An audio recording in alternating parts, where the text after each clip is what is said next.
tingnan natin yung result ng pagpalit ng tires natin. So ito, so pinalitan na nila itong tires na to. So makikita mo bago pa kasi may mga spike pa siya, oh. Yan. So yun, mas maganda na pinalitan na natin.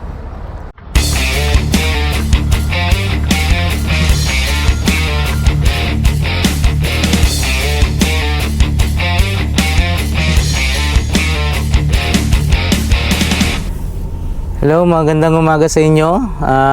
Ayos ba tayo dyan? At nandito tayo ulit sa Sulphur Spring, Texas. Same spot last time sa last video natin. Nandito. And ngayon nag-conduct ako ng inspection at saka dito sa ating tractor and trailer. So may na-figure out akong defect dun sa trailer ko ng right hand side inner tires. May hole, hindi pa naman flat. Nakita ko na, kaya tumawag na ako ng service para magawan na to ng paraan agad, kaysa naman sa roadside tayo ma-defect. So may ETA na ako, 60 minutes daw, around 1 hour nandito na sila. Actually nandito ako sa Goodyear. Ewan ko kung bakit 60 minutes. Sinabi ko na nandito na ako sa harapan ng kung pwedeng kasi kailangan ko nang mag-depart dito kasi tapos na yung reset natin. At saka ito, na-figure out ko, kung nakikita nyo to, defect na to. So hindi na to pwedeng itakbo. Kasi pag mag-loaded pa tayo hanggang dun sa Canada, for sure na nasasabog yan. So ayaw natin mangyari, ayaw nating ma-delayed pag uwi. Di bali lang ma-delayed tayo sa papunta ng customer natin kasi 9 AM pa naman sila bukas, nagbubukas. So may time pa tayo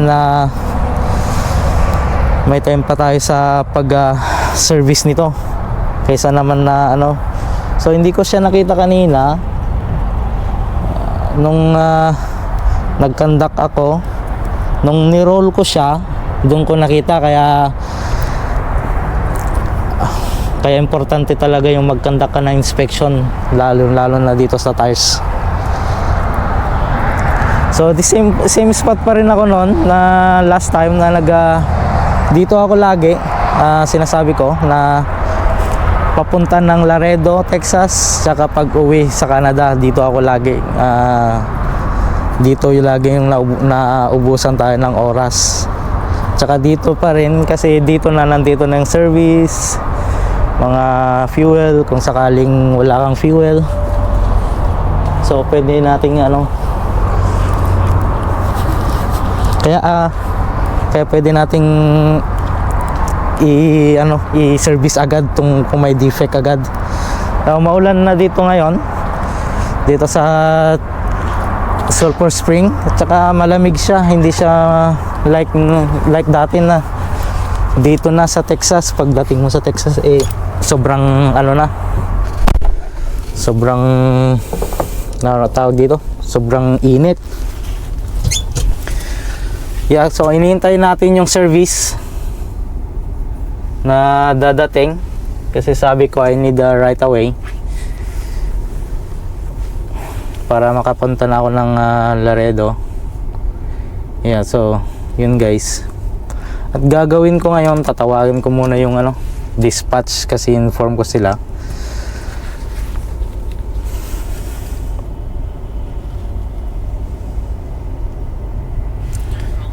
I-inform din nila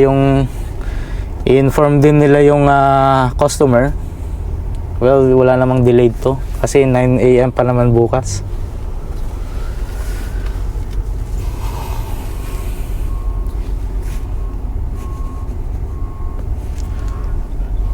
Hi, this is Mario again. Oh, hi. I have the ETA already. They said 60 minutes. That's 1 hour. Yeah.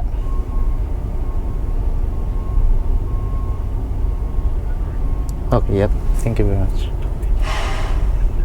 Yeah.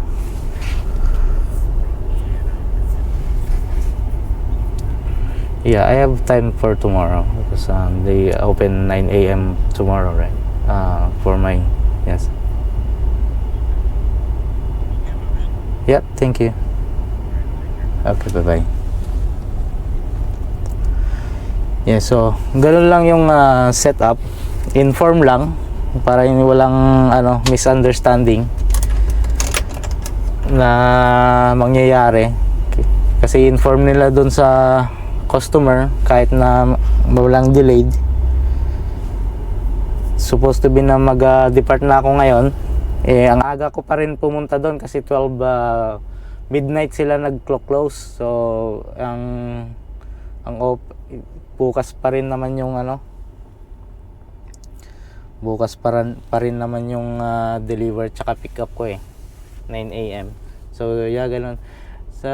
Hintayin na lang natin yung service and then balikan ko kayo sa mamaya.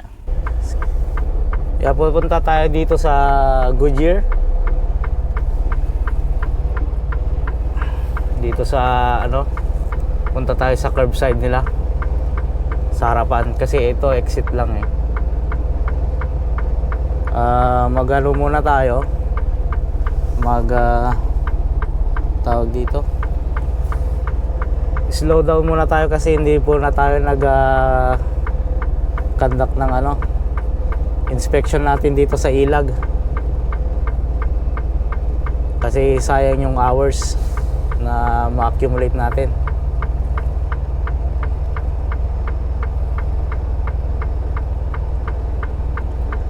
Sabi doon lang ako sa curbside, so doon na muna ako.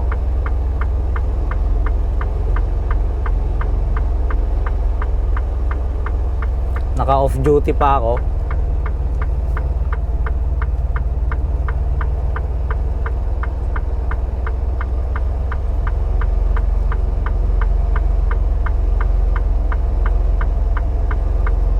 Yan doon.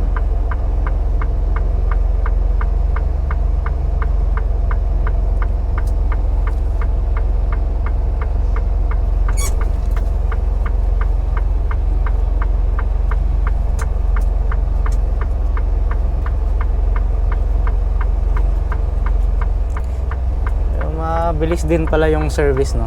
Actually siguro kung nasa roadside ako hindi pwede kasi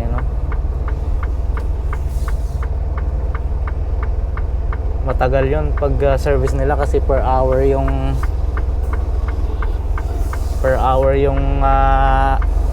pan nila doon bago sila makapunta. Ngayon nandito naman ako, kaya dito ako lagi na nag-stop para nandito na kasi accommodation na lahat Kung sakaling may defect, nandito na agad, nila agad yun. So sabi nila dito muna tayo sa curbside dito kasi dyan yung kasi yung nandun sa harapan natin exit yun, dito yung entrance. Follow lang tayo.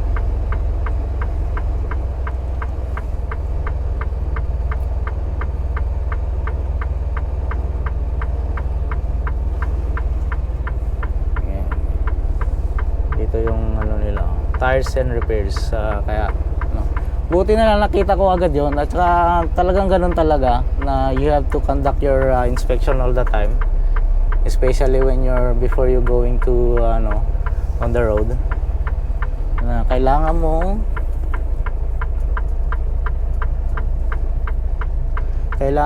i-kon yun.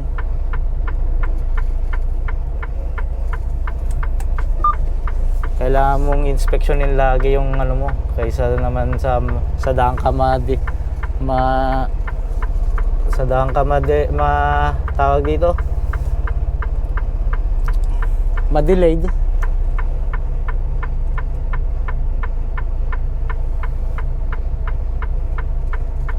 Yan natin sa natin.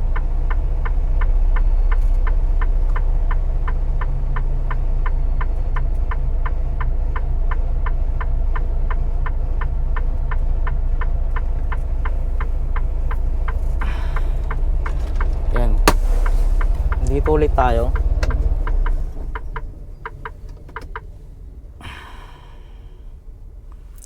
Kung in-on duty ko to, tapos ang tagal nilang gawin, maubos yung oras mo kasi every count of the time merong baka maubusan tayo ng oras papunta ng Laredo. Although 8 hours lang naman, sa may 11 hours driving ka, pero nagle-less pa rin yun kahit naka-on duty ka kaya dito na ako ngayon. Yan, nagbabalik at nandito na tayo sa loob ng shop nila. There. Hindi ako pwedeng bumaba siguro. Yan, kasi nagkakandak pa sila. Yun yung inspection nila. Yung nandun, kung nakikita nyo doon sa may so yeah, update ko na lang kayo mamaya kung anong situation, kasi for sure titignan nila lahat ng tires. Okay. Hello, once again, nandito na tayo ulit and natapos na. Check lang natin, nag-pull out na ako sa shop nila. Tingnan natin yung result ng pagpalit ng tires natin. So yun nga, kung may nakikita akong defect agad, either okay pa, pero yun na yun, hindi na required yun sa So ito, so pinalitan na nila tong tires na to. So makikita mo bago pa kasi may mga spike pa siya Yan. So yun, mas maganda na pinalitan na natin para tuloy-tuloy na tayo pag-uwi, wala nang hassle. At kung may nakikita kayong medyo hindi kayo doubt kayo sa mga defects, huwag nyo nang ipabukas or ipamaya na. Ngayon na dapat bago kayo mag-roll. Kaya yun yung importante dito sa Canada at saka state, na nagkakandak sila ng every 15 minimum minutes na pag-inspect ng truck bago kayo malis. Required yun para yun nga makikita, kasi dito mahuli ka pag na-inspection yun tapos nakita nila yun, defect yun. So i-record pa sa abstract mo yon, tapos matitiketan ka pa kasi ka pa driving with defects. Defect na yun kasi pag sumabog yon, tendency na masisira yung rim at saka ma-outbalance ka. Maraming tendency na mangyayari sa'yo kung ipamamaya mo pa yon or ipabukas mo pa or mas maganda ng mas ma-delayed ka kaysa mas ma-delayed ka pa kung may maano ka sa roadside. Kaya yun, ngayon kampante na ako at may isa pa akong nagwo-worry na naman ako kasi about sa coolant nito. Nasa minimum level na naman siya. Last time kasi nung pina-refill ko yon, nag-engine shutdown siya. Baka mamaya ganun na naman pag uwi natin. So yung coolant pa na yun, okay pa ng pag uwi natin. So pag uwi na lang natin na ipa-refill, hopefully na hindi mag-engine shutdown pag pinatakbo natin papunta ulit dito sa Texas. And hopefully din bibigyan na tayo ng truck na bago kasi sabi nila March. Hopefully para makita na natin yung para hindi na tayo nag-worry sa mga sa truck natin dito, kasi meron na siyang history na nag-engine shutdown siya pag na-refillan ng coolant. Kaya yun. Yes, okay. Inintay ko lang yung 15 minutes na na inspection dito sa ilag bago ka tumakbo kasi required yun. At saka makikita si DOT to kung ma-inspect siya. ipapatransfer nila tong ilag dun sa computer nila para i-check yung mga ano mo, kung nag-conduct ka ng inspection or ano nangyari. So dito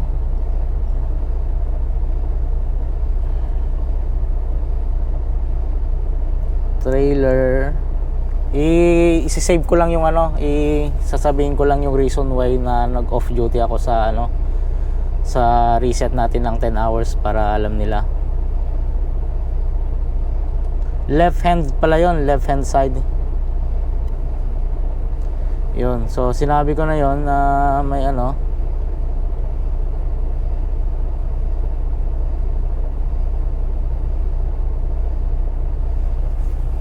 Like nito, tignan nyo, like na yan. So ito yung 10 hours reset natin para makuha mo yung 8 hours driving goal mo. Tapos ito may 11 hours in total. Pag maubos, hindi mo naman ubusin to, huwag kayong ubusin to sa rookie dyan na bago pa dito sa state. Dapat magtira kayo ng 1 hour, tapos mag-reset, i-off duty nyo para maka-occupied nyo yung 30 minutes para makuha nyo yung 3 hours reset. Ito ngayon, may 11 minutes, so may 4 minutes pa ako minimum para tayo tumakbo. So yun yung mga matutunan nyo pag nakuha kayo ng mga license nyo. Well, sa mga truck na nagano, alam naman nila to eh. Sa mga hindi pa nakakalam at saka wala pang idea na kung anong gagawin nyo dito sa state sa mga ilag natin, sa electronic logbook, yun kasi required sa DOT yan na chine-check pag ni-inspection. So maging call lang tayo sa law dito sa state sa Canada para wala tayong maaberya, para maging clean record yung abstract natin, kasi isa din yung tinitignan pag pumapasok ka sa company na kahit na may experience ka, tine-check nila yun kung clear yung abstract at saka ano mo, abstract at yung CBOR mo sa pagdadrive. So yun, along the way na naman na tayo, 4 minutes lang tapos larga na tayo guys.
A few moments later.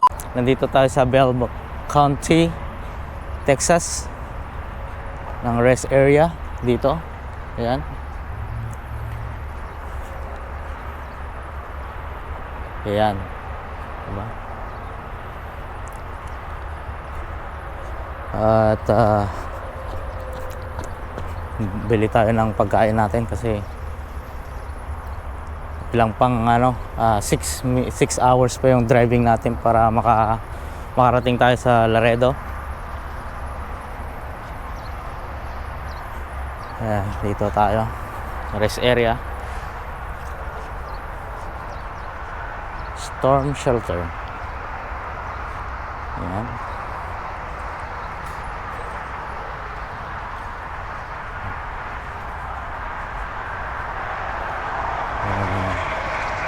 Diba? Barrow County Safety Rest Area.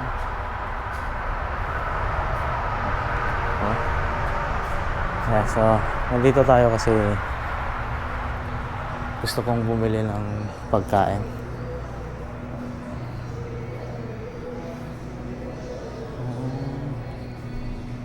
So, maganda din yung tignan natin dito. Nandito na tayo, wow, ang ganda. So,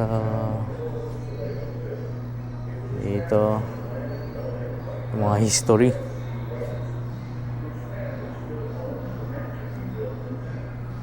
Civil War.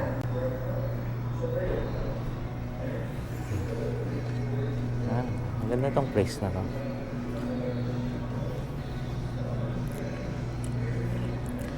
So, bili tayo ng kukut-kutin natin. Muna na.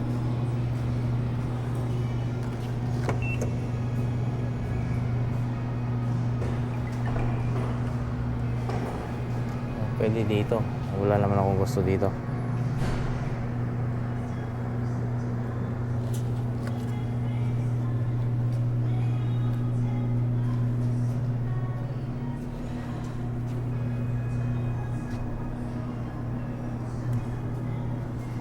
Gusto dito.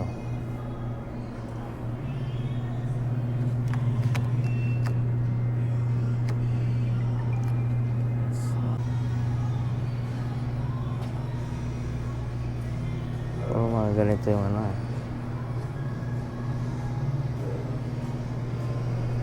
hindi ko alam kung okay pa ito mga to.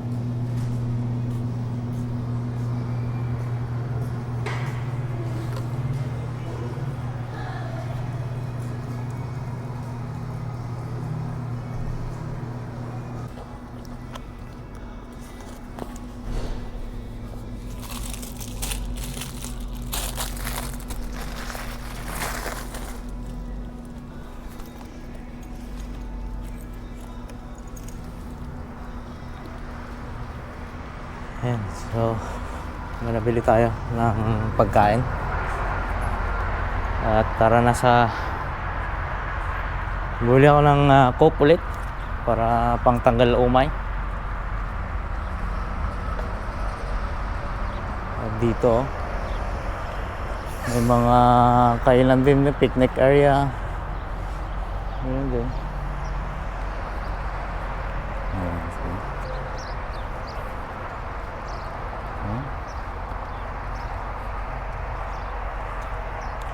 Yan si Pack Nurse. Okay na siya.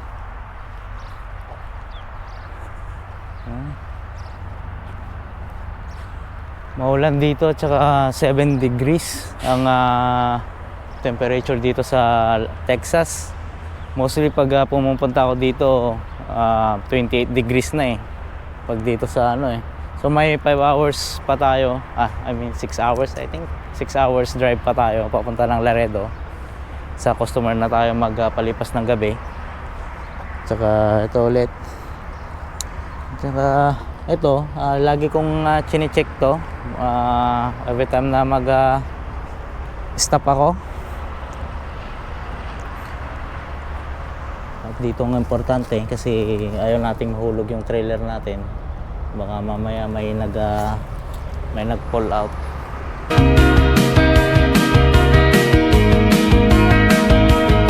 It's her. Nothing else makes me feel high.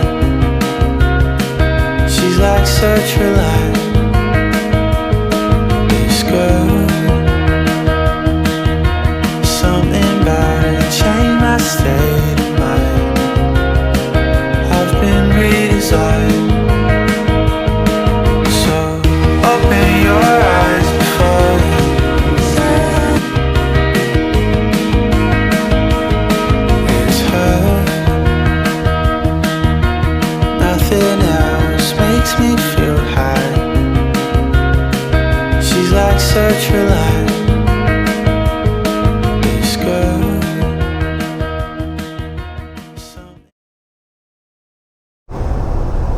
At yan guys, dito ko na tatapusin yung video natin ngayon. At salamat po sa pagbisita ulit ng ating video. At sana po suportahan nyo po ako sa video pang darating. At sa aking channel, Juno Pinoy Rider. At yeah, hanggang dito na lang. At ride safe tayong lahat. And God bless and world peace.